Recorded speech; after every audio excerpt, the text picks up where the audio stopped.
നമസ്കാരം. ത്യാഗസ്മരണയിൽ ഇന്ന് വിശ്വാസി സമൂഹം ബലിപെരുന്നാൾ ആഘോഷിക്കുകയാണ്. എല്ലാ വിശ്വാസികൾക്കും ന്യൂസ് 18ന്റെ ബലിപെരുന്നാൾ ആശംസകൾ. സകലമാന കേരളത്തിലേക്ക് സ്വാഗതം. പ്രധാന വാർത്തകൾ. ത്യാഗസ്മരണയിൽ ബലിപെരുന്നാൾ ആഘോഷിച്ച വിശ്വാസികൾ. മസ്ജിദുകളിൽ പ്രത്യേക നമസ്കാരം.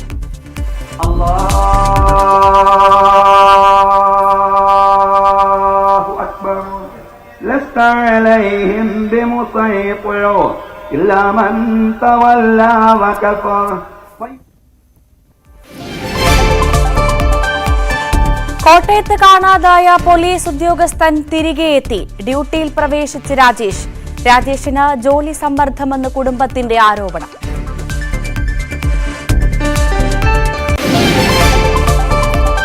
തൃശൂരിൽ കുടുംബ പ്രശ്നത്തിന്റെ പേരിൽ യുവാവിന് ഭാര്യ വീട്ടുകാരുടെ ക്രൂരമർദ്ദനം. മർദ്ദനമേറ്റത് ചേലക്കര സ്വദേശി സുലൈമാൻ. ഭാര്യ പിതാവ് അറസ്റ്റിൽ. ഭാര്യയ്ക്കും അമ്മയ്ക്കുമെതിരെ കേസ്.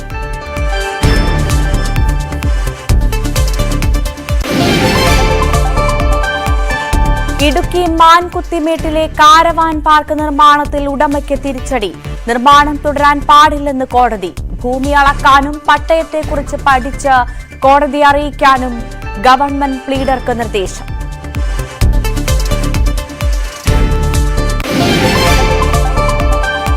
ഇടുക്കി മൂന്നാർ റോഡിൽ വീണ്ടും വാഹനത്തിൽ അഭ്യാസ പ്രകടനം. യുവാക്കളുടെ സാഹസിക യാത്ര തമിഴ്നാട് രജിസ്ട്രേഷൻ വാഹനത്തിൽ.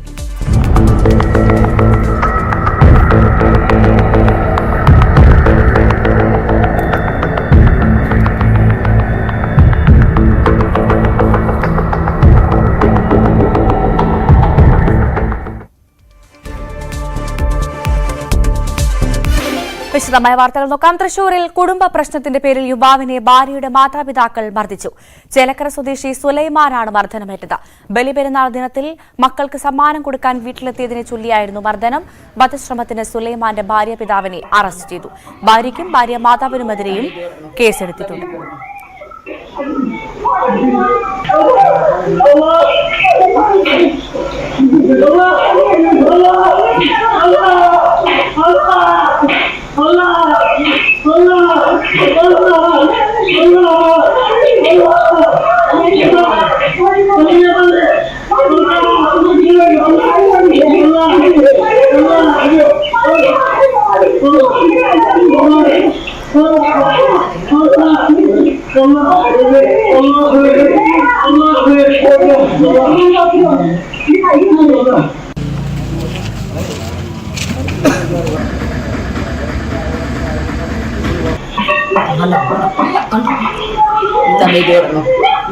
ആജ്ഞ രവീന്ദ്രൻ വാർത്തയുടെ വിശദാംശങ്ങളുമായി ചേരുന്നു.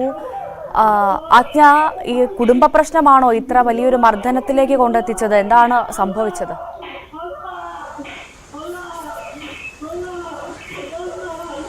ഭവ്യ, കഴിഞ്ഞ 4 മാസമായി സുലൈമാൻ ഭാര്യയുമായി പിണങ്ങി ഒറ്റയ്ക്ക് താമസിച്ചു വരികയായിരുന്നു.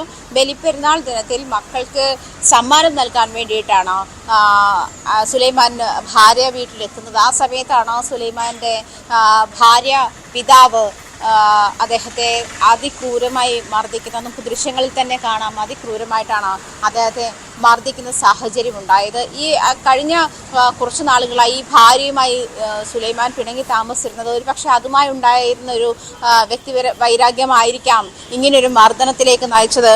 എന്തായാലും ഭാര്യ പിതാവിനെ പോലീസ് കസ്റ്റഡിയിലെടുത്തിട്ടുണ്ട്. വധശ്രമത്തിന് കേസെടുത്തിട്ടാണ് അദ്ദേഹത്തിൻ്റെ ഭാര്യ പിതാവ് മൊയ്തുവിനെ പോലീസ് അറസ്റ്റ് ചെയ്തിരിക്കുന്നത്. ഭാര്യയ്ക്കും ഭാര്യ റഫീനയ്ക്കും അമ്മ സഫിയയ്ക്കുമെതിരെയും പോലീസ് കേസെടുത്തിട്ടുണ്ട് എന്നാണ് അറിയാൻ കഴിയുന്നത്. എന്തായാലും ബലിപ്പെരുന്നാൾ ദിനത്തിൽ മക്കൾക്ക് സമ്മാനം നൽകാനാണ് സുലൈമാൻ ആ വീട്ടിലെത്തിയത്. ആ സമയത്താണ് ഭാര്യ പിതാവ് ഇത്തരത്തിൽ പ്രകോപിതനാവുകയും സുലൈമാനെ അതിക്രൂരമായി മർദ്ദിക്കുകയും ചെയ്യുന്ന ഒരു സാഹചര്യത്തിലേക്ക് നയിച്ചത്. ഭവ്യ, ഈ സംഭവത്തിൽ പോലീസ് കേസെടുത്തിട്ടുണ്ടോ? എന്താണ് പോലീസിന്റെ നീക്കം? ആജ്ഞ.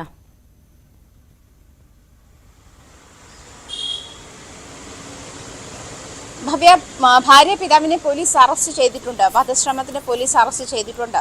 ഭാര്യ റഫീനയ്ക്കും അമ്മ സഫിയയ്ക്കുമെതിരെയും പോലീസ് കേസെടുത്തിട്ടുണ്ട് എന്നാണ് അറിയാൻ കഴിയുന്നത്. എന്തായാലും ഭാര്യ പിതാവ് മൊയ്തുവിനെ പോലീസ് വധശ്രമം ചുമത്തി തന്നെയാണ് അറസ്റ്റ് ചെയ്തിരിക്കുന്നത്. ഈ അതിക്രൂരമായ മർദ്ദനമാണ് എന്ന് ഇതിൽ നിന്നും CCTV ദൃശ്യങ്ങളിൽ നിന്നും ലഭിച്ചിരിക്കുന്ന ദൃശ്യങ്ങളിൽ നിന്നും നമുക്ക് വ്യക്തമാക്കാൻ കഴിയുന്നുണ്ട്. ഈ ഒരു സാഹചര്യത്തിലാണ് പോലീസ് വധശ്രമത്തിന് കേസെടുത്തിരിക്കുന്നത്. അതിക്രൂരമായിട്ടാണ് സുലൈമാനെ മർദ്ദിച്ചിരിക്കുന്നത്. സുലൈമാൻ ആശുപത്രിയിൽ ചികിത്സ തേടിയിട്ടുമുണ്ട്. ശരി, ഭാര്യാപിതാവിനെതിരെ പോലീസ് വധശ്രമത്തിന് കേസെടുത്തുവെന്നാണ് അറിയാൻ സാധിക്കുന്നത്. ആജ്ഞ രവീന്ദ്രനാണ് വിശദാംശങ്ങൾ പങ്കുവച്ചത്. കോട്ടയത്ത് കാണാതായ പോലീസ് ഉദ്യോഗസ്ഥൻ തിരികെയെത്തി. വെസ്റ്റ് പോലീസ് സ്റ്റേഷനിലെ ഗ്രേഡ് SI രാജേഷാണ് തിരികെയെത്തിയത്. രാജേഷ് ഇന്ന് രാവിലെ ഡ്യൂട്ടിയിൽ പ്രവേശിച്ചു. രാജേഷിന്റെ തിരോധാനത്തിന് പിന്നിൽ ജോലി സമ്മർദ്ദമാണെന്ന് കുടുംബം ആരോപിച്ചിരുന്നു. ശ്രീജിത്ത് വിവരങ്ങളുമായി ചേരുന്നു. ശ്രീജിത്ത്, ഈ കാണാതായ പോലീസുകാരൻ തിരികെ എത്തി എന്നാണ് മനസ്സിലാക്കുന്നത്. അദ്ദേഹം എവിടെയായിരുന്നു എന്ന കാര്യത്തിൽ എന്തെങ്കിലും വിവരമുണ്ടോ? ജോലി സമ്മർദ്ദം തന്നെയായിരുന്നു ഇത്തരത്തിൽ ഒളിവ് പോകാനുള്ളൊരു കാരണം? ഭവ്യ, അത്തരം വിവരങ്ങളില്ല. എന്തായാലും ഇപ്പോൾ ഉള്ളത് നമുക്ക് ലഭ്യമാകുന്നതനുസരിച്ച് ഇന്ന് രാവിലെ അദ്ദേഹം ജോലിയിൽ തിരിച്ചെത്തി എന്നുള്ളതാണ്. ഗ്രേഡ് SI ആണ് രാജേഷ്. ഈ നേരിട്ട് വീട്ടിലേക്ക് പോകാതെ തന്നെ ജോലി സ്ഥലത്തേക്ക് എത്തുകയായിരുന്നു. എന്തായാലും ഈ സംഭവത്തിൽ അയർകുന്നം പോലീസ് ഇതൊരു മിസ്സിംഗ് പരാതി ബന്ധുക്കളുടെ വന്നതോടുകൂടി അത് അന്വേഷിക്കുന്നുണ്ടായിരുന്നു. അതുകൊണ്ട് തന്നെ ഇന്ന് അയർകുന്നം പോലീസ് ഇയാളെ വിളിപ്പിച്ചിട്ടുണ്ട്. അവിടെ എത്തി ഈ കേസ് സംബന്ധിച്ചുള്ള അന്വേഷണം നടത്തും. സ്വാഭാവികമായും എന്താണ് എന്നുള്ള കാര്യത്തിൽ പോലീസിലും ഒരു ആഭ്യന്തര അന്വേഷണം നടക്കുമെന്നാണ് മനസ്സിലാക്കാൻ സാധിക്കുന്നത്. പ്രത്യേകിച്ച് ഈ പോലീസുകാർ ഇത്തരം ജോലി സമ്മർദ്ദത്തിൽ പെടുന്നു എന്നുള്ള വാർത്തകൾ വല്ലാതെ വരുന്നു. പലയിടത്തും ആത്മഹത്യകൾ പെരുകുന്ന സാഹചര്യം ഉണ്ടാകുന്നു. ഇതൊക്കെ നിലനിൽക്കുന്ന സാഹചര്യത്തിൽ ഈ വിഷയത്തിൽ പ്രത്യേകമായ പരിശോധന പോലീസ് നടത്തും എന്ന് തന്നെയാണ് നമുക്ക് മനസ്സിലാക്കാൻ സാധിക്കുന്നത്. അമ്മയുടെ ചികിത്സയ്ക്കും മറ്റുമായി ലീവ് ചോദിച്ചിരുന്നു, അത് നൽകിയില്ല എന്നുള്ളതാണ് ബന്ധുക്കളിൽ നിന്ന് നൽകിയ പരാതിയിൽ ലഭിക്കുന്ന സൂചനകൾ ഉള്ളത്. എന്തായാലും ഇക്കാര്യത്തിൽ പോലീസ് പരിശോധന തുടരുകയാണ്. ഭവ്യ, ശരി, നന്ദി. ശ്രീജിത്താണ് വിവരങ്ങൾ പങ്കുവച്ചത്. സംസ്ഥാനത്ത് ബലിപെരുന്നാൾ ആഘോഷം തുടരുന്നു. മസ്ജിദുകളിൽ രാവിലെ പെരുന്നാൾ നമസ്കാരം നടന്നു. തിരുവനന്തപുരം പാളയത്ത് ഇമാം VP സുഹൈബ് മൗലവി നമസ്കാര ചടങ്ങുകൾക്ക് നേതൃത്വം നൽകി.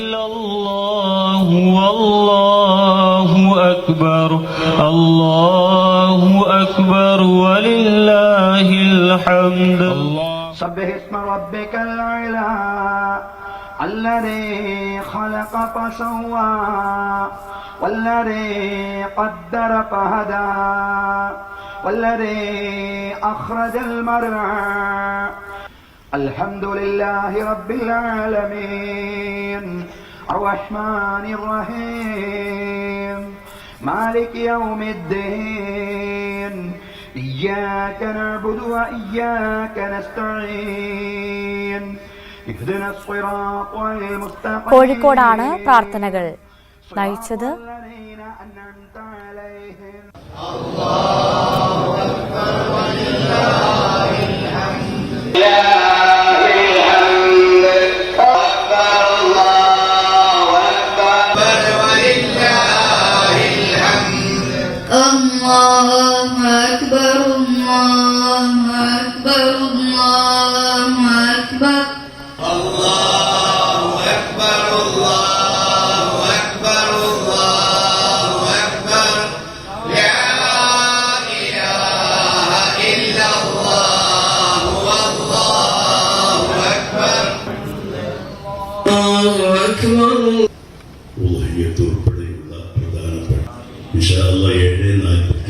മലപ്പുറത്ത് മാഅദീൻ ഗ്രാൻഡ് ജുമാ മസ്ജിദിൽ ജലീൽ സഖാഫി കടലുണ്ടി ഈദ് സന്ദേശവും നൽകി. കൊച്ചിയിൽ കടവന്ത്ര സലഫി ജുമാ മസ്ജിദിൽ നടൻ മമ്മൂട്ടി ഈദ് നമസ്കാരം നടത്തി.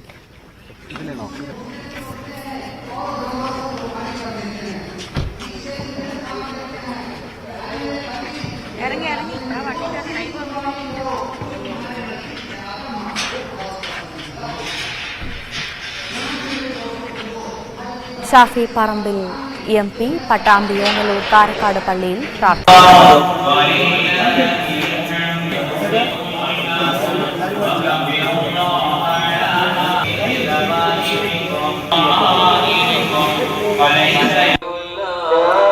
കാസർഗോഡ് ജില്ലയിൽ പള്ളികളിലും ഈദ്ഗാഹുകളിലും നടന്ന പെരുന്നാൾ നമസ്കാരങ്ങളിൽ ആയിരക്കണക്കിന് വിശ്വാസികൾ പങ്കെടുത്തു. തളങ്കര മാലിക് ദീനാർ മസ്ജിദിൽ അബ്ദുൽ മജീദ് ബാഘവി നേതൃത്വം നൽകി. പരവനടുക്കം ആലിയ മസ്ജിദിൽ KP ഖലീലുർ റഹ്മാൻ നദ്വി, ചെമ്പനാട് ജമാഅത്ത് ജുമാ മസ്ജിദിൽ അബ്ദുറഹ്മാൻ ദാരിമി, കാസർഗോഡ് മുബാറക് മസ്ജിദിൽ അബ്ദുൾ റസാഖ് അബ്രാർ, കാസർഗോഡ് ഇസ്ലാമിക് സെന്റർ മസ്ജിദിൽ മുഹമ്മദ് ത്വാഹിർ എന്നിവർ നേതൃത്വം നൽകി.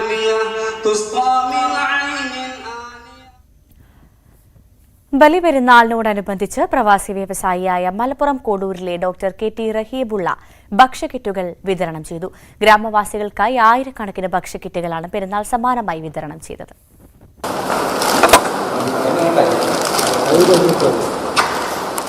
വിഭവസമൃദ്ധമായ പെരുന്നാൾ വിരുന്നിനുള്ള എല്ലാ ഇനങ്ങളും ഉൾപ്പെട്ട കിറ്റ് ഓരോ വീടുകളിലും എത്തിച്ചാണ് റബിയുള്ള ചേർത്തുപിടിക്കലിന്റെയും പെരുന്നാൾ മധുരം പങ്കുവച്ചത്. മതേതരത്വവും സ്നേഹവും സാഹോദര്യവും കാത്തുസൂക്ഷിക്കാൻ മനുഷ്യൻ എക്കാലത്തും പ്രതിജ്ഞാബദ്ധനാണെന്ന സന്ദേശമാണ് പെരുന്നാളിനും ഓണത്തിനുമൊക്കെ ഇദ്ദേഹം നൽകുന്ന ഭക്ഷ്യക്കിറ്റുകൾ ഓർമ്മപ്പെടുന്നത്. മതഭേദമന്യേ കോഡൂർ ഗ്രാമത്തിലെ വീടുകളിൽ പതിവ് തെറ്റാതെ ഇത്തവണയും KT റബിയുള്ളയുടെ പെരുന്നാൾ സമ്മാനമെത്തി. കഴിഞ്ഞ 25 വർഷത്തിലേറെയായി റബിയുള്ള ഈ പെരുന്നാൾ സമ്മാനം നൽകി വരുന്നുണ്ട്. ഓണായാലും പെരുന്നാളായാലും ഈ സാറ് നമുക്ക് എല്ലാതും ഒരു വീട്ടിലേക്ക് വേണ്ട എല്ലാ സഹായങ്ങളും ഞങ്ങൾക്ക് തരുന്നുണ്ട്. പിന്നെ പാവപ്പെട്ടവർക്ക് നല്ല കുടുംബത്തിൽ പാവപ്പെട്ട പൈസേൻ്റെ അത്യാവശ്യത്തിനനുസരിച്ച് ചോദിച്ചാൽ അതും കൊടുക്കുന്നുണ്ട്. എല്ലാ കാര്യങ്ങളും നല്ല രീതിയിൽ ചെയ്യുന്നുണ്ട്. സഹായങ്ങളൊക്കെ നല്ലോണം കിട്ടുന്നുണ്ട്. ഞങ്ങളെ ഈ കോഡൂർ പഞ്ചായത്തിലെ മുഴുവൻ വീട്ടുകൾക്കും ഞങ്ങൾക്കൊക്കെ അത് ഇയാള് പിന്നെ റബിയുള്ളൊക്കെ ഒരു ദൈവതുല്യമായിട്ടാണ് ഞങ്ങൾക്ക് തോന്നുന്നത്.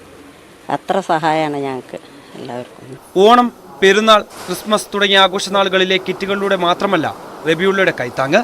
കിടപ്പ് രോഗികൾക്കും മറ്റു രോഗദുരിതങ്ങൾ പേറുന്നവർക്കും വീടില്ലാത്തവർക്കും എന്നുവേണ്ട ജീവിതവേദനയിൽ ഉരുകുന്ന ആർക്കും അത്താണി കൂടിയാണ് 700-ലധികം ഡോക്ടർമാർ ഉൾപ്പെടെ 10,000-ൽ പരം പേർ തൊഴിലെടുക്കുന്ന പ്രവാസി സംരംഭത്തിന്റെ ഉടമ കൂടിയായ KT റബിയുള്ള. 21 വർഷമായി ആരംഭിച്ചതാണ് ഇന്നും നൽകി വരുന്നത്. അത് എൻ്റെ മരണം വരെ ഞാൻ നൽകുന്നതാണ്. മറ്റുള്ളവരുടെ സങ്കടങ്ങൾക്കും പ്രയാസങ്ങൾക്കും തന്നാലാവും വിധത്തിൽ പരിഹാരം കണ്ടെത്തുക എന്ന ദൗത്യം കൂടിയാണ് റബീഹുള്ള ലക്ഷ്യമിടുന്നത്. ന്യൂസ് 18 മലപ്പുറം. ഏറെ ഇഷ്ടപ്പെട്ടത് ത്യജിച്ചും സൃഷ്ടാവിൽ സമർപ്പിച്ചും മോക്ഷം പ്രാപിക്കാനുള്ള പ്രതിജ്ഞ പുതുക്കുന്ന മാനവൈക്യത്തിന്റെ ആഘോഷമാണ് ബലിപെരുന്നാളെന്ന് പാണക്കാട് സയ്യിദ് സാദിഖ് അലി ശിഹാബ് തങ്ങൾ. അഹന്തയെ ദൂരെയെറിഞ്ഞ അപരന്റെ സങ്കടങ്ങളെ നെഞ്ചേറ്റി സാന്ത്വനം പകരാനും അവരെ ചേർത്ത് പിടിക്കാനും നമുക്ക് കഴിയണം. ത്യാഗത്തിലൂടെ സമർപ്പണത്തിലൂടെയും പരമമായ വിജയതീരത്തേക്ക് അടുക്കുവാനുള്ള വിശുദ്ധ ദിനങ്ങൾ സ്നേഹ കൈമാറ്റത്തിലൂടെയും അപരസാന്ത്വനത്തിലൂടെയും ധന്യമാക്കണമെന്നും അദ്ദേഹം പറഞ്ഞു. ബലിപെരുന്നാളിൽ നമുക്ക് സന്തോഷിക്കാം. അള്ളാഹു നമുക്ക് സന്തോഷത്തിന് നൽകിയ 2 പെരുന്നാളുകളാണ്, ചെറിയ പെരുന്നാളും വലിയ പെരുന്നാളും. നമ്മുടെ ആഘോഷത്തിന് വേണ്ടി അള്ളാഹു നൽകിയിട്ടുള്ളതാണ് എന്ന് റസൂൽ കരീം സല്ലല്ലാഹു അലൈഹി വസല്ലം പഠിപ്പിക്കുന്നു. ആ ബലിപെരുന്നാളിൽ നമുക്ക് സന്തോഷിക്കാം. കൊച്ചി ധനുഷ്കോടി ദേശീയപാതയിൽ വീണ്ടും വാഹനത്തിലെ അഭ്യാസ പ്രകടനം. തമിഴ്നാട് രജിസ്ട്രേഷൻ വാഹനത്തിലാണ് 3 യുവാക്കൾ സാഹസിക പ്രകടനം നടത്തിയത്. കാറിന്റെ വിൻഡോയിലിരുന്ന് സഞ്ചരിക്കുന്ന വീഡിയോ പുറത്തുവന്നു.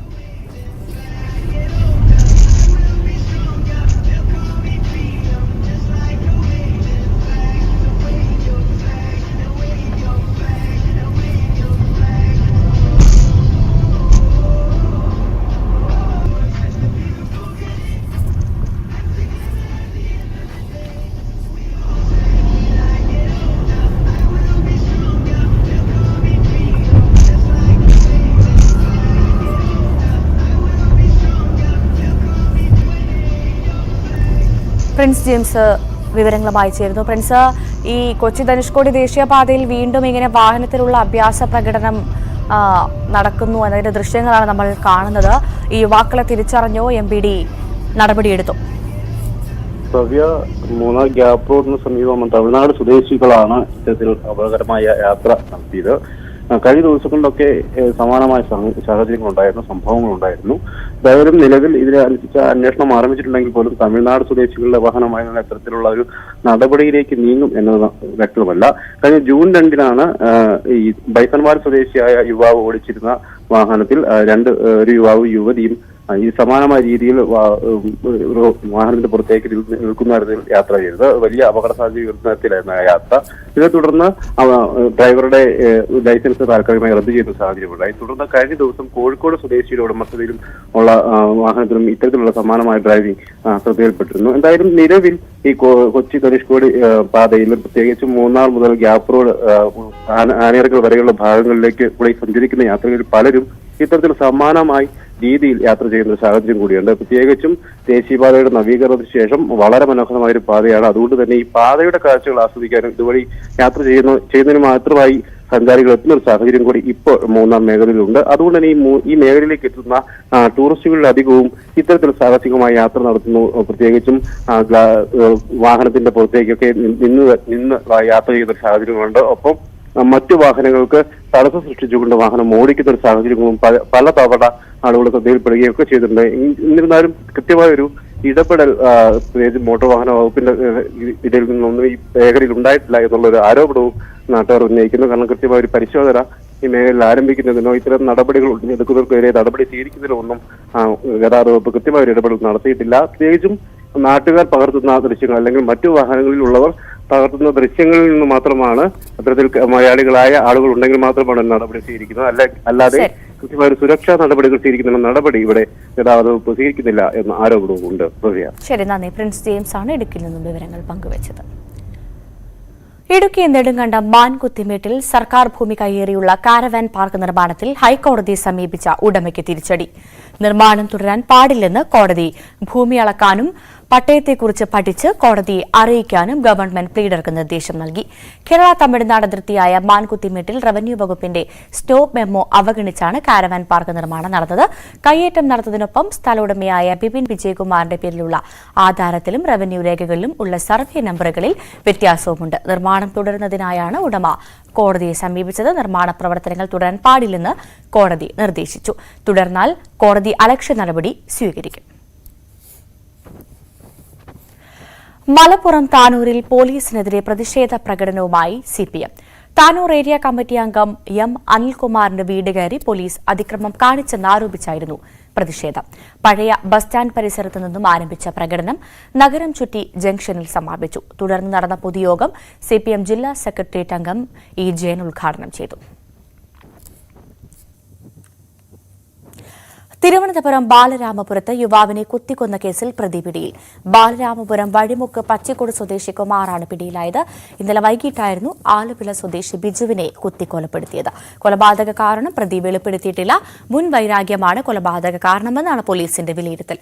പ്രതിയെ ചോദ്യം ചെയ്യാനായി ഉന്നത സംഘം എത്തും. വീട്ടിൽ നിന്ന് വിളിച്ചിറക്കി ബിജുവിനെ വെട്ടിയും കുത്തിയും കൊലപ്പെടുത്തുകയായിരുന്നു. ബിജുവും കുമാറും സുഹൃത്തുക്കളായിരുന്നു. ഇന്നലെ രാവിലെ ഇരുവരും ഒരുമിച്ചിരുന്ന് മദ്യപിച്ചിരുന്നു. ബിജുവിന്റെ കരച്ചിൽ കേട്ട് ഓടിയെത്തിയ ഭാര്യയും ബന്ധുക്കളും ചേർന്ന് ആശുപത്രിയിൽ എത്തിച്ചെങ്കിലും ജീവൻ രക്ഷിക്കാനായില്ല.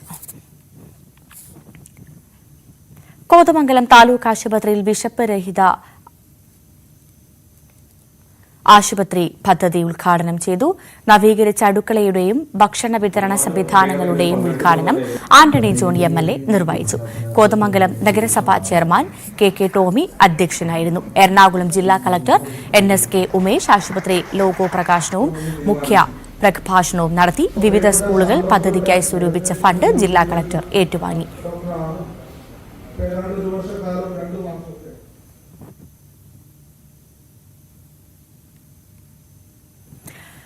തിരുവനന്തപുരം കുറ്റിച്ചലിൽ JCB ഉടമയെ ആക്രമിച്ച മോഷ്ടാക്കൾ. മോഷണ മുതലുമായി എത്തിയ വാഹനം ഇന്ധനം തീർന്നതിനെ തുടർന്ന് അടുത്തുകിടന്ന JCBയിൽ നിന്നും ഡീസൽ മോഷ്ടിച്ചു. ഇയാളെ പിടികൂടാൻ പിന്നാലെ പോയ JCB ഉടമ വിജേഷിനെയാണ് ആക്രമിച്ചത്. കുറ്റിച്ചൽ ചന്തയ്ക്ക് സമീപം മോഷണ മുതലുമായി വന്ന മോഷ്ടാവിനെ കുറ്റിച്ചൽ പരുത്തിപ്പള്ളി സ്കൂളിന് മുൻപിൽ വെച്ച് നടു റോട്ടിൽ സ്കൂട്ടർ വെച്ച് തടയുകയായിരുന്നു.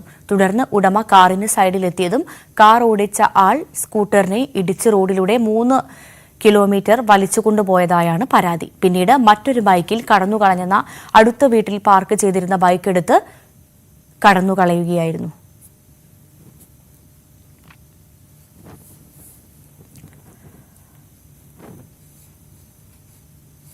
സംഭവിച്ചത് ഞാൻ വീട്ടിൽ ഉറങ്ങിക്കിടക്കുകയായിരുന്നു. അപ്പം ഒരു പയ്യൻ വന്ന് വിളിച്ച് കാക്ക ഞാൻ ഒരു വണ്ടിയും സ്കൂട്ടറായിട്ട് വീട്ടിടെ കിടക്കുകയാണ്. അപ്പോൾ ഇറങ്ങി നോക്കിയപ്പോൾ ഇതുപോലെ കിടക്കുകയാണ്. പിന്നെ അന്വേഷണത്തിൽ വന്നപ്പം പിന്നെ കുറ്റിച്ചൽ നിന്നും ഈ കാറുകാരൻ JCB ഡീസൽ ഊറ്റുകയായിരുന്നു. ഊറ്റി രാവിലെ ഒരു ഓട്ടത്തിന് വേണ്ടി JCB ഡ്രൈവർ വന്നപ്പോൾ ഊറ്റിക്കൊണ്ടിരിക്കുന്നു. അവനെ കണ്ടുകൊണ്ട് വണ്ടി എടുത്തുകൊണ്ട് പോവുകയായിരുന്നു. പോയി വേറൊരു സ്ഥലത്ത് കൊണ്ട് വണ്ടി നിർത്തിയപ്പോൾ ഇവൻ കൊണ്ട് ബൈക്ക് കൊണ്ട് ഫ്രണ്ടിൽ നിർത്തിയായിരുന്നു. നിർത്തിയപ്പോൾ ആ ബൈക്കിനെ ഇടിച്ചിട്ട് ഏകദേശം 3 കിലോമീറ്ററോളം ബൈക്കുമായിട്ട് നിരങ്ങി ഇവിടെ വന്നു. ഇതൊരു ബൈ റോഡെന്നും പറഞ്ഞാണ് കയറി വന്നത്. എൻ്റെ വീട്ടുകാരെയാണ് കൊണ്ട് ഇപ്പോൾ ഇട്ടിരിക്കുന്നത്. പിന്നെ ഇവിടെ ഇട്ടിട്ട് നേരെ എൻ്റെ കടയുടെ മേളിൽ കൂടെ കയറി അപ്പുറത്ത് ചെന്നിട്ട് അവിടെ നിന്ന് ഒരു ബൈക്ക് മോഷ്ടിച്ചാണ് ഈ കള്ളൻ രക്ഷപ്പെട്ടിരിക്കുന്നത്. പിന്നെ കള്ളനൊരു ക്ഷേത്ര മോഷണം എന്നാണ് തോന്നുന്നത്. ക്ഷേത്രത്തിൽ ഒരുപാട് വിഗ്രഹങ്ങളും കാര്യങ്ങളെല്ലാം വണ്ടിക്കകത്ത് കാണുന്നുണ്ട്. മോഷണത്തിൻ്റെ ബാക്കി സാധനങ്ങളും മറ്റേ ലിവറും ഇതെല്ലാം വണ്ടിക്കകത്തിരിപ്പുണ്ട്. ഊറ്റിയ ഡീസലും വണ്ടിക്കകത്തുണ്ട്. കാസർഗോഡിന്റെ എയിംസ് എന്ന സ്വപ്നത്തിന് വീണ്ടും ചിറകുമുളയ്ക്കുന്നു. തെരഞ്ഞെടുപ്പിൽ വിജയിച്ചാൽ എയിംസിനായി ഇടപെടുമെന്ന വാഗ്ദാനമാണ് കാസർഗോഡിന് പ്രതീക്ഷ നൽകുന്നത്. കാസർഗോഡിന് എയിംസ് എന്ന ആവശ്യം ശക്തമായിരുന്നു. ഇതിനായി ജനകീയ കൂട്ടായ്മ രൂപീകരിക്കുകയും ശക്തമായ പ്രക്ഷോഭം നടത്തുകയും ചെയ്തിരുന്നു. ഇപ്പോൾ വീണ്ടും എയിംസ് ചർച്ചകളിൽ നിറയുകയാണ്. എയിംസ് കേരളത്തിന് അനുവദിക്കുമ്പോൾ കാസർഗോഡിനെ പരിഗണിക്കണമെന്നുള്ളത് പൊതുവായ ആവശ്യമാണെന്നും പുതിയ കേന്ദ്രമന്ത്രിസഭയിലെ കേരളത്തിൽ നിന്നുള്ളവരുടെ സമ്മർദ്ദമുണ്ടായാൽ എയിംസ് കാസർഗോഡ് എത്തുമെന്നാണ് പ്രതീക്ഷയെന്നും ആക്ഷൻ കമ്മിറ്റി ഭാരവാഹികൾ പറയുന്നു. ഇപ്പോൾ കേന്ദ്ര ഗവൺമെന്റിന്റെ പുതിയ മന്ത്രിസഭ നിലവിൽ വന്ന സാഹചര്യത്തിൽ കേരളത്തിൽ സുരേഷ് ഗോപിയും അതുപോലെ തന്നെ കുര്യൻ അവർകളും മന്ത്രിയായ സാഹചര്യത്തിൽ അവർക്ക് കാസർഗോഡിന് അനുകൂലമായിട്ടുള്ള പ്രപ്പോസൽ കേരള സർക്കാരിൽ നിന്ന് സമ്മർദ്ദം ചെലുത്തി ഒരു രാഷ്ട്രീയ തീരുമാനമുണ്ടാക്കി നേടിയെടുക്കാൻ സാധിച്ചു കഴിഞ്ഞാൽ ഉടനടി ഇവരുടെ സമ്മർദ്ദം കൂടി ഉണ്ടായാൽ കാസർഗോഡ് ജില്ലക്ക് അതുപോലെ കാസർഗോഡിൻ്റെ പരിസര പ്രദേശങ്ങളിലെ 8ഓളം മെഡിക്കൽ കോളേജിലുള്ള റഫറൽ ആശുപത്രിയായി എയിംസ് മെഡിക്കൽ കോളേജിനെ കാസർഗോഡ് കൊണ്ടുവരാൻ സാധിക്കും. എയിംസ് വരുന്നതോടുകൂടി കാസർഗോഡിൻ്റെ വികസനത്തിൽ വലിയൊരു മുന്നേറ്റം ഉണ്ടാക്കാൻ സാധിക്കും. കാരണം ഇവിടെ അടിസ്ഥാന സൗകര്യ വികസനങ്ങൾ അതോടുകൂടി ലഭ്യമാകും. ലോകത്തിൻ്റെ വിവിധ ഭാഗങ്ങളിൽ നിക്ഷേപം നടത്തുന്ന കാസർഗോട്ടുകാർ പിന്നീടുള്ള ഇൻവെസ്റ്റ്മെൻറ്റ് കാസർഗോട്ടേക്ക് മാറ്റുകയും കാസർഗോഡിൻ്റെ വലിയ രീതിയിലുള്ള വികസന മുന്നേറ്റത്തിൻ്റെ ഭൂപടത്തിൽ ഇടം പിടിക്കുകയും ചെയ്യാൻ പറ്റുന്ന ഒരു വലിയൊരു സ്ഥാപനമാണ്. ഈ സ്ഥാപനത്തിന് വേണ്ടിയിട്ടുള്ള പ്രവർത്തനങ്ങൾ കേന്ദ്രമന്ത്രിമാരുടെ ഭാഗത്ത് നിന്ന് അതുപോലെ തന്നെ സംസ്ഥാന ഗവൺമെന്റ് പ്രപ്പോസൽ കൊടുക്കുന്ന കാര്യത്തിലൊക്കെ ഉണ്ടായാൽ കാസർഗോഡിന് വലിയ ഒരു അനുഗ്രഹമായിരിക്കും ഇക്കാര്യത്തിൽ ലഭ്യമാകുക. എൻഡോസൾഫാൻ തളിച്ചതിന്റെ ഫലമായി സമാനതകളില്ലാത്ത ആരോഗ്യ പ്രശ്നങ്ങളാണ് കാസർഗോട്ടെ വലിയൊരു വിഭാഗം നേരിടുന്നത്. മെച്ചപ്പെട്ട ചികിത്സ ലഭിക്കാതെ പലരും മരണത്തിന് കീഴടങ്ങി. ഈ സാഹചര്യത്തിലാണ് കേന്ദ്ര സർക്കാർ കേരളത്തിന് അനുവദിക്കുന്ന എയിംസ് പ്രപ്പോസലിൽ കാസർഗോഡ് ഉൾപ്പെടുത്തണമെന്ന ആവശ്യം ശക്തമാകുന്നത്. ന്യൂസ് 18 കാസർഗോഡ്. ദോശപ്രേമികളെ കാത്തൊരു കിടിലൻ കടയുണ്ട് തിരുവനന്തപുരത്ത്. വെഞ്ഞാറമൂട് ആറ്റിങ്ങൽ റോഡിൽ മുക്കുന്നൂരിലെ ശ്രീ ആര്യാസാണ് ദോശപ്രേമികളുടെ ഇഷ്ടക്കട.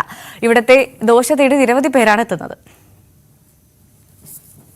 വർഷങ്ങളായി വെജിറ്റേറിയൻ ഭക്ഷണം നൽകുന്ന സ്ഥാപനമാണ് മുക്കുന്നൂരിലെ ആര്യാസ്. രാവിലെയാണ് തിരക്കേറെ.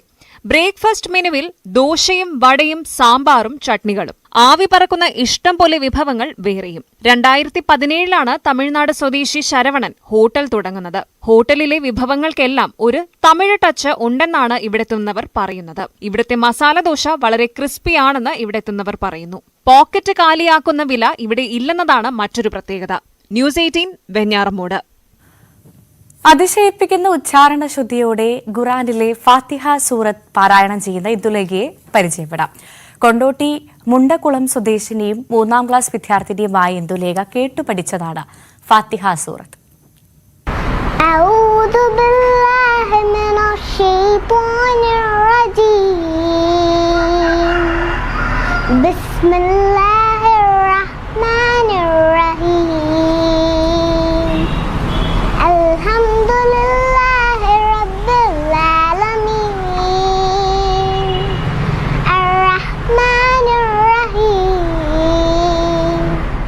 അതീവ സ്ഫുടതയോടെ ഖുറാനിലെ അധ്യായമായ ഫാത്തിഹ സൂറത്ത് ഓതുകയാണ് ഇന്ദുലേഖ.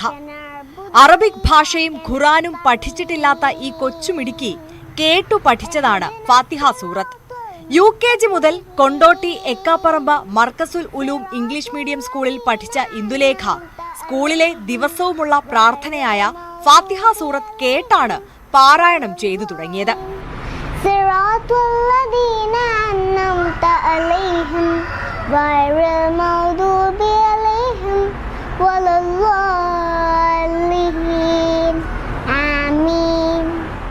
രണ്ടാം ക്ലാസ്സിൽ പഠിക്കുമ്പോൾ സ്കൂളിലെ അധ്യാപകനായ അസ്ഹർ ഇന്ദുലേഖ പാരായണം ചെയ്യുന്ന വീഡിയോ അയച്ചു കൊടുത്തപ്പോഴാണ് മകളുടെ ഈ കഴിവ് തിരിച്ചറിഞ്ഞതെന്ന് അമ്മ പറയുന്നു. ഇപ്പോൾ 3ാം ക്ലാസ്സിലാണ് ഇന്ദുലേഖ. ഫാത്തിഹയിൽ വെച്ചിട്ടാണ് അവിടുത്തെ പ്രെയർ സ്റ്റാർട്ട് ചെയ്യുന്നത്. അതിനുശേഷം കൊയറായിട്ട് നമ്മൾ സാധാരണ സ്കൂളുകളിലൊക്കെ ഗവൺമെൻറ് സ്കൂളുകളിലൊക്കെ ചൊല്ലുന്ന പ്രാർത്ഥനയുണ്ടാവും, മലയാളത്തിലുള്ള പ്രാർത്ഥനയുണ്ടായിരിക്കും. അപ്പോൾ ഈ ഫാത്തിഹ ആദ്യം കേൾക്കുന്നത് കൊണ്ട് തന്നെ അവൾക്ക് ഇതിനോടൊരു താല്പര്യം കൂടി. ഇപ്പോൾ ഒരു 2-3 വർഷമായിട്ട് അവളത് കേട്ടുകൊണ്ടേ ഇരിക്കുകയാണ്. പോരാത്തതിന് നമുക്ക് പാരൻസിന് അറബിക്കിനോട് വലിയ താല്പര്യമുണ്ട്. പഠിച്ചാൽ കൊള്ളാം എന്ന് തോന്നിയിട്ടുണ്ട് പല അവസരങ്ങളിലും. ഇപ്പോൾ ഏതൊരു ഭാഷയാണെങ്കിലും പഠിക്കുന്നത് നല്ലതാണല്ലോ, ഒരു അസറ്റാണ്. അപ്പോൾ അതുകൊണ്ട് തന്നെ അറബിക്കിനും ഒന്ന് ഇരുത്തി നോക്കി, അറബിക്കിന് മാത്രമായിട്ട് ഒന്ന് ക്ലാസ്സിൽ ഇരുത്തി നോക്കി. അപ്പോൾ അവൾ പെട്ടെന്ന് ഇപ്പോൾ മലയാളമാണെങ്കിലും ഇംഗ്ലീഷ് ആണെങ്കിലും അറബിക് ആണെങ്കിലും അതിൻ്റെ പ്രൊനൗൺസിയേഷൻ പെട്ടെന്ന് ക്യാച്ച് ചെയ്യുന്ന കുട്ടിയാണ്. പോരാത്തതിന് അഡീഷണൽ ആയിട്ട് അവൾക്ക് മ്യൂസിക്കിലും വലിയ താല്പര്യമാണ്. അപ്പോൾ ഇതിൻ്റെ വളരെ നല്ല ട്യൂണിലാണ് ഈ ഫാത്തിഹ മോർണിംഗിൽ കേൾക്കാം. അപ്പോൾ കേട്ടുകൊണ്ടിരിക്കുക അവൾ ക്രമേണ ഇത് പഠിച്ചു തുടങ്ങി. ചില സമയത്ത് പല സമയങ്ങളിലും അവൾ വീട്ടിൽ നിന്ന് ഇത് ഇങ്ങനെ ചൊല്ലിക്കൊണ്ടിരിക്കും. അധ്യാപികയായ അമ്മ വർഷയും സ്വകാര്യ കമ്പനി ജീവനക്കാരനായ അച്ഛൻ ഷിജുവും കലാകാരാണ്. അമ്മ വർഷ സംഗീതത്തിലും ഷിജു അനുകരണ കലയിലുമാണ് ശ്രദ്ധേയർ. സംഗീതം ഇഷ്ടമുള്ള ഇന്ദുലേഖ 2.5 വയസ്സ് മുതൽ മാതാപിതാക്കൾക്കൊപ്പം പാടാൻ ആരംഭിച്ചിരുന്നു. ഏതു ഭാഷയും അനായാസം മനസ്സിലാക്കുന്ന ഇന്ദുലേഖയ്ക്കും അച്ഛനമ്മമാർക്കും അറബിക് ഭാഷയോടാണ് താല്പര്യം. ന്യൂസ് 18 തിരൂർ. കഴിഞ്ഞ 10 വർഷത്തിനിടെ പച്ചക്കറി ഉൽപാദനത്തിൽ മെച്ചപ്പെട്ട വില ലഭിച്ചിട്ടില്ലെന്ന് പാലക്കാട്ടെ കർഷകർ. ഉൽപാദന ചെലവ് അനുദിനം വർദ്ധിക്കുമ്പോഴും ആനുപാതികമായി വില ലഭിക്കാതെ കർഷകർ നഷ്ടത്തിലേക്ക് കൂപ്പുകുത്തുകയാണ്. അതേസമയം മാർക്കറ്റിലെത്തുമ്പോൾ പച്ചക്കറി വില കുതിച്ചുയരുകയും ചെയ്യുന്നു.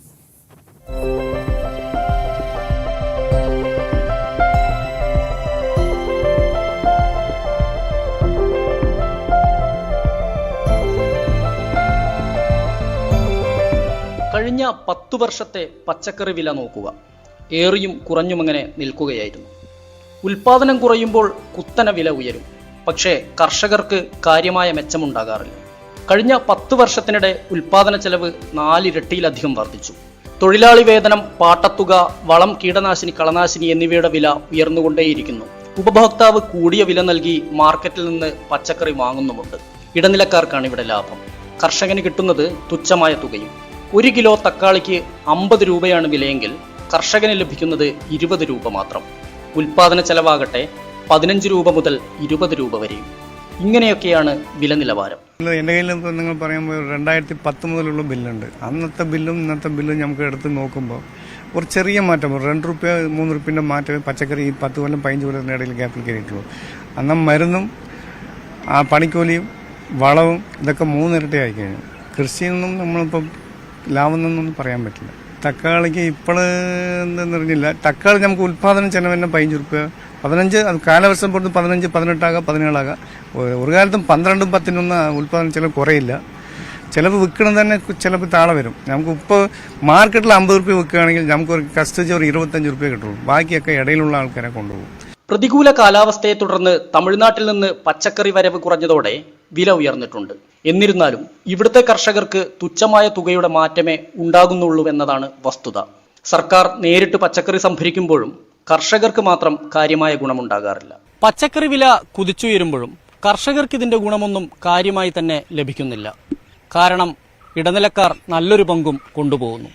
ഉൽപാദന ചെലവ് അനുദിനം വർദ്ധിക്കുമ്പോഴും കർഷകർ ഇവിടെ കൃഷി നിലനിർത്താൻ വേണ്ടി വലിയ പോരാട്ടം തന്നെ നടത്തുകയാണ്. RV പുതൂരിൽ നിന്ന് ക്യാമറാമാൻ പ്രജിത്ത് കോങ്ങാടിനൊപ്പം S വിനേഷ് കുമാർ, ന്യൂസ് 18. കൊല്ലം കൊട്ടാരക്കരയിലെ ഹസ്ബുള്ളയുടെ 5 പശുക്കൾ ചത്തത് വയർ വീങ്ങിയെന്ന് മൃഗസംരക്ഷണ വകുപ്പ്. 9 പശുക്കൾ അവശനിലയിലാണ്. നഷ്ടപരിഹാരമായി 50,000 രൂപ നൽകാമെന്ന് മന്ത്രി ജെ ചിഞ്ചുറാണി അറിയിച്ചെങ്കിലും കർഷകനത് നിരസിച്ചു. ഹസ്ബുള്ളയുടെ ഫാമിലെ 5 പശുക്കളെ ചത്ത നിലയിലും 9 പശുക്കൾ അവശനിലയിലുമായിരുന്നു. കർഷകന് ലക്ഷങ്ങളുടെ നഷ്ടമാണ് ഉണ്ടായത്. സംഭവസ്ഥലം സന്ദർശിച്ച മൃഗസംരക്ഷണ വകുപ്പ് മന്ത്രി ജെ ചിഞ്ചുറാണി നഷ്ടപരിഹാരം നൽകുമെന്ന് അറിയിച്ചു.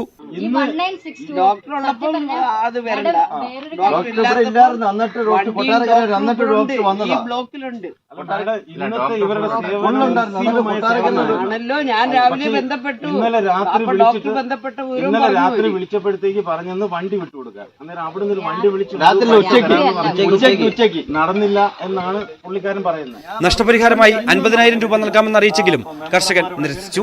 നമുക്കൊരു വിഷയം വേണ്ട, 15,000 മുണ്ട് ഉരിച്ചിട്ടുന്ന റോഡിരുന്ന പാവങ്ങൾ വരൂല്ലേ, സർക്കാരിന്റെ ഇത് 15,000 ഇത്രയും നാൾ നമ്മൾ കഷ്ടപ്പെട്ടൊരു കളിയിൽ ഓരോ ഒന്നും തരാത്തമാരൊക്കെ വെളുന്നൽ പഞ്ചായത്ത് ആര് വന്ന് ഒരു കളിയിലിനോണ്ട് കൊടുത്തിട്ട് അവിടെ ഇരിപ്പുണ്ട്. എന്റെ പേപ്പർ ഇന്നും അവിടെ ഇരിപ്പുണ്ട്. പൊറോട്ടയും ചക്കയും തീറ്റയിൽ ചേർത്ത് നൽകിയിരുന്നു. ഇതേ തുടർന്നാണ് വയർ വീങ്ങി പശുക്കൾ ചത്തതെന്ന് മൃഗസംരക്ഷണ വകുപ്പ് സ്ഥിരീകരിച്ചു. പ്രവാസിയായിരുന്ന ഹസ്ബുള്ള 5 വർഷമായി പശുഫാം നടത്തി വരികയായിരുന്നു. 35 പശുക്കളാണ് ഫാമിൽ ഉണ്ടായിരുന്നത്. ന്യൂസ് 18 കൊട്ടാരക്കര. സ്വർണം വെള്ളി നിരക്കുകൾ. കവിത ഗോൾഡ് ആൻഡ് ഡയമണ്ട്സ് ഇന്നത്തെ സ്വർണം വെള്ളി നിരക്കുകൾ നിങ്ങൾക്കായി സമർപ്പിക്കുന്നത് wedding collections from Kavitha gold and diamonds. സ്വർണം 22 ക്യാരറ്റ് ഗ്രാമിന് 6625, പവൻ 53,000 രൂപ. സ്വർണം 18 ക്യാരറ്റ് ഗ്രാമിന് 5530, പവന് 44,240. വെള്ളി ഗ്രാമിന് 95, കിലോഗ്രാമിന് 95,000. കവിത ഗോൾഡ് ആൻഡ് ഡയമണ്ട്സ് ഇന്നത്തെ സ്വർണം വെള്ളി നിരക്കുകൾ നിങ്ങൾക്കായി സമർപ്പിക്കുന്നത് wedding collections from Kavitha gold and diamonds. പൂർണ്ണമാകുന്നു ബുള്ളറ്റിൻ. നമസ്കാരം.